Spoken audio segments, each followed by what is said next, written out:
We don't have a thing to talk about. We had just an appointment with Chippy.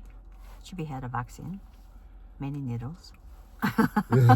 He was a good boy overall. Just he doesn't like taking medicine orally, and that was really challenging to try to get him to do that. And we couldn't do it in the end. He was very stubborn.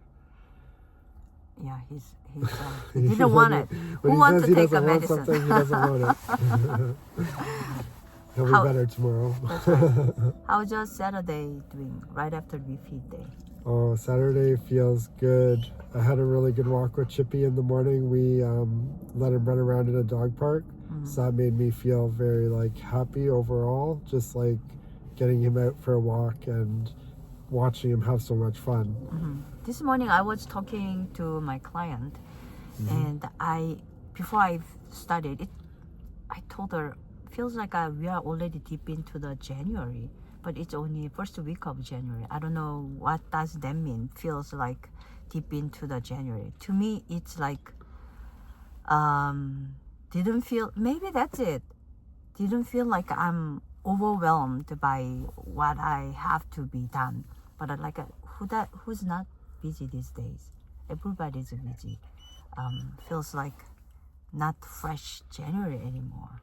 Do you have any feeling about this? Yeah. It feels like the time's flying by too fast. And then once we got back into work, that we went back to the normal routines very quickly. And we had all these dreams and things that we were talking about over the holidays.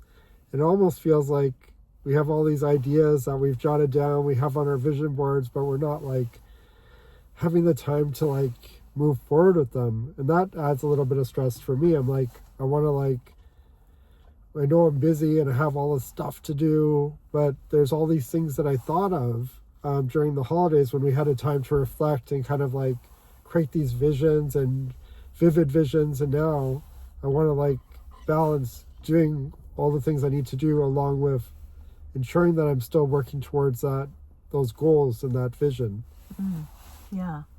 Yeah, and our son came home unannounced yesterday, last night after first. It's so nice. We missed him again. Yeah, first week of school, new semester. That was a good while over. It's because of our refeed day. You know, if you don't know refeed, it's we have a refeed day every Friday. I have cookie dough to start. We had a pizza. It's not normal meal, but it is our refeed day meal. Once a week. We are eating dinner over it, and we talk about how everybody's vision board did this year. Because at the end of 2024, the New Year's Eve, we haven't had a chance to talk about what our children made, and they didn't hear what we made. It's because my son was out, our son was out, and he didn't have a time to sit with us. We had to drop him back, right? That was kind of good, and I felt that it was good because we see what they were thinking. Not necessarily teenagers are good at what they were thinking to their parents. It's a really good excuse to picking into their mind and head a bit, right? Yeah. And then I thought it was so usually when we have the vision boards, we'll at the end we're kind of showing off our pictures and describing what that actually means to us, because the pictures can mean so many things to so many different people, and we didn't have that opportunity to do that. So what Omi's talking about is last night we were actually able to talk about them. Even it's been a couple weeks and we haven't really had that opportunity. 1 week. It feels like longer. Yeah, but we haven't had that opportunity to really look at those visions and talk about them, what they mean and where we're going as individuals and as a family too. Because everything, but what was really cool about this year is that they all felt like they worked together. All these visions, all four visions were all on the same page, literally. Yeah, it's because of our dream, our vision kind of feels it's our private to hold on to ourselves, so we are not gonna talk about it out loud. But that was the theme we have a theme, even though we didn't share it, what this meant to me or daddy or son or daughter, right? And we had somehow we got the theme Yeah. into it, right? And then we talk about the once in a big family trip in a year. We talked about it last night too.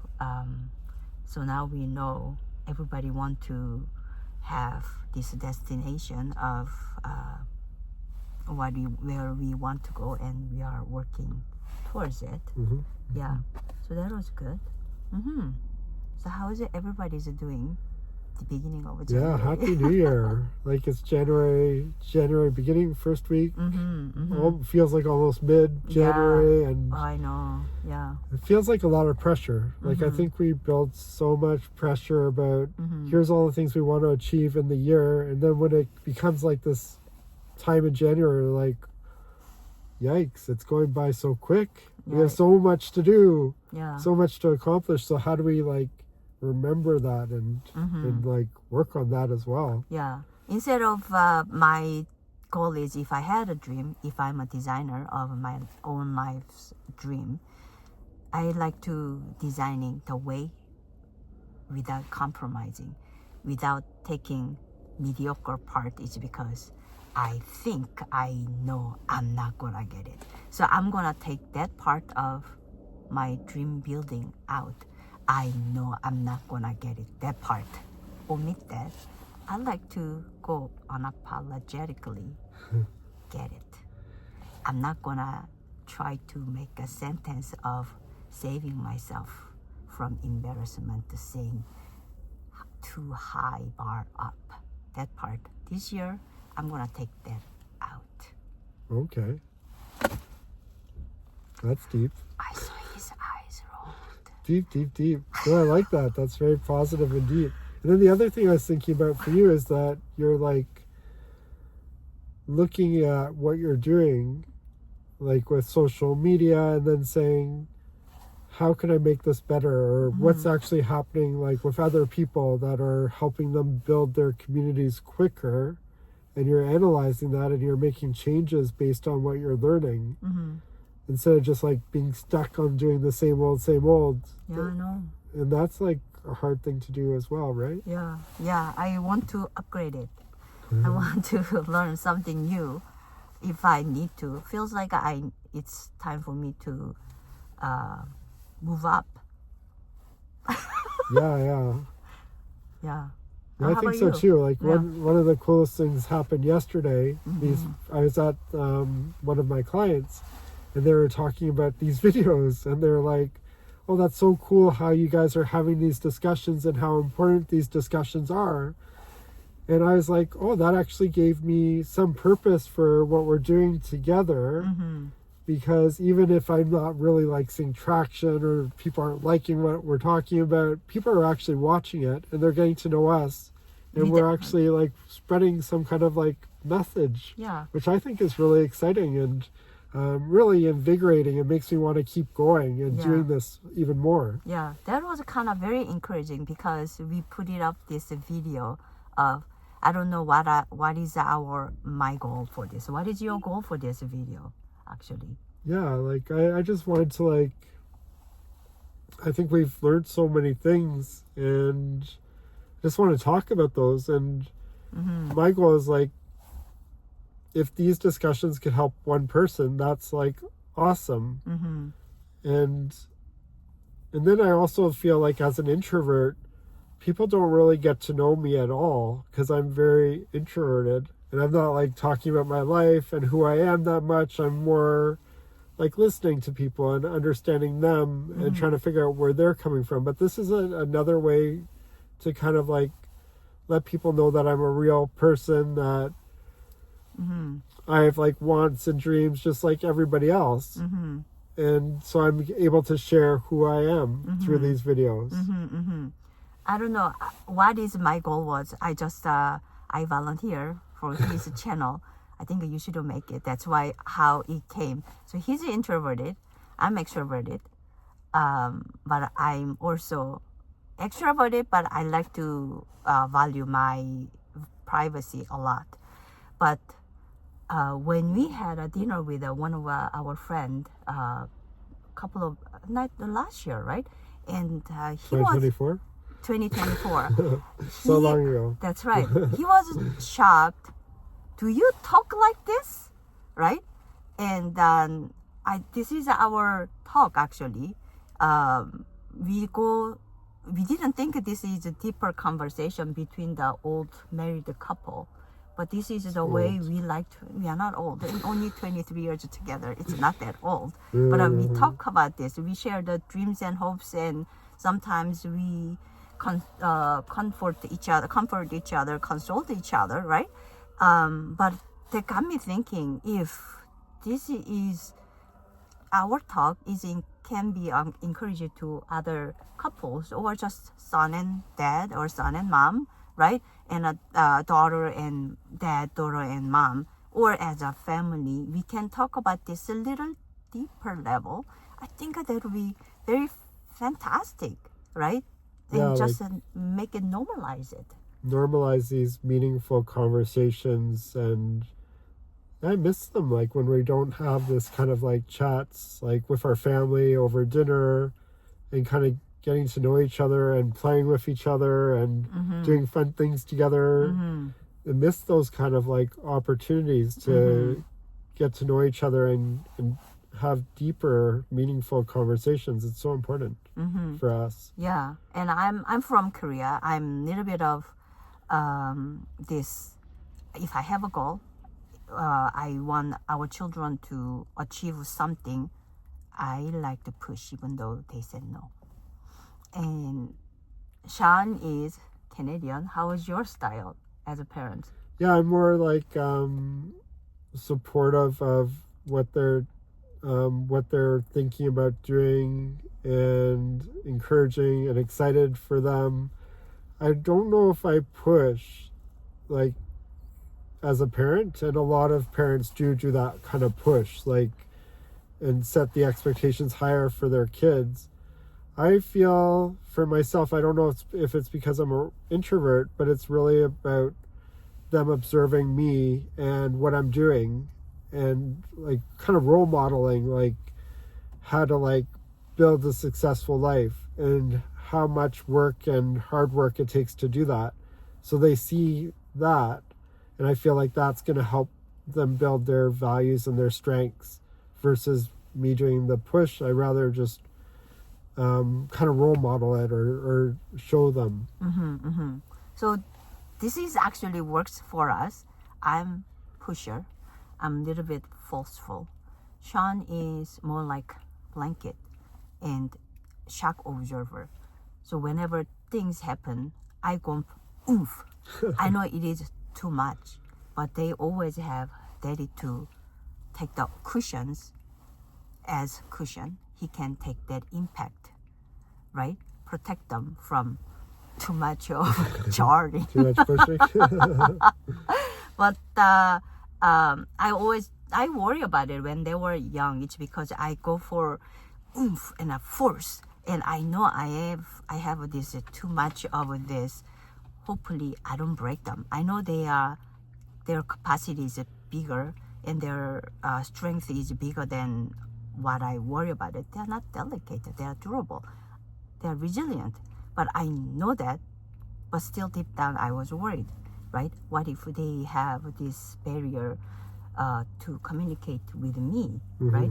But the thing is, when we were in Cuba, they made fun of me. This is kind of like our talk, right? And they are able to easily make a fun of me, and make a fun of you. Yeah.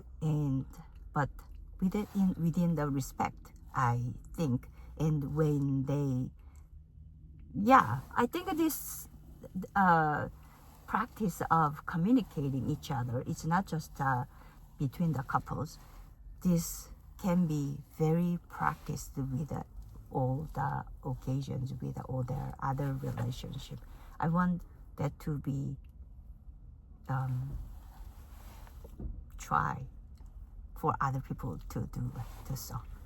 Yeah. And I think like when you're pushing the kids, that helps them get stronger. And then same with them observing me and kind of like my work ethics or styles, that also helps them get stronger. So like when I look at our kids, they're so resilient and so smart, and whatever they get in their minds, they like go for and they achieve, and they're like accomplishing crazy things. Not that we're biased, of course, but it's like it's so wonderful to watch. And it's like, I don't know how much we took in helping them get there, but they're just like driven to succeed, and far more stronger than I was as a kid at their age. Like when I was 18 and 14, I wasn't anywhere where they are, but watching them and their age and what they're doing, it's just remarkable. I can't believe that they're like conquering things and able to like pursue and have all these like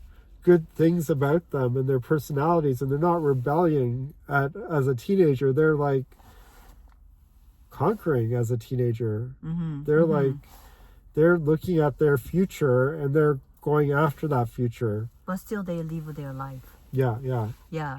And they're And, still having fun and living their lives. Yeah. We're being biased. Sorry you're being biased, but not sorry we're being biased. You're the guardian angel for the children. Of course we have to be biased, but sorry. Not sorry. Yeah. That's the same as any parent, right? We're all like, our kids are always like amazing, and we're like, we protect them, and we're their cheerleaders, and we make sure that they're okay, and we worry and care about them, and help them and support them. But it's just like, that's what our role is, and that's what, and our role changed as they grew up. Like when they were little kids, we were like just like supporting them, but now we're like a whole new role when they're teenagers, and we're like, it's easier, and sometimes it's harder, because sometimes the teenage years are a lot more challenging, and it depends. But for me right now, it feels like we're there to like just be there for them. Yeah. So thank you for watching us, even though without engaging. But like, if writing a comment is too much, just give us heart. Give us heart. Then we know, oh wow, our talk is not in the air, just poof, and somebody is giving us encouraged. Then we can keep going. Thank you. Yeah, thank you so much. Say thank you, JP. Happy New Year. Happy New We Year. appreciate everyone. Bye. Bye.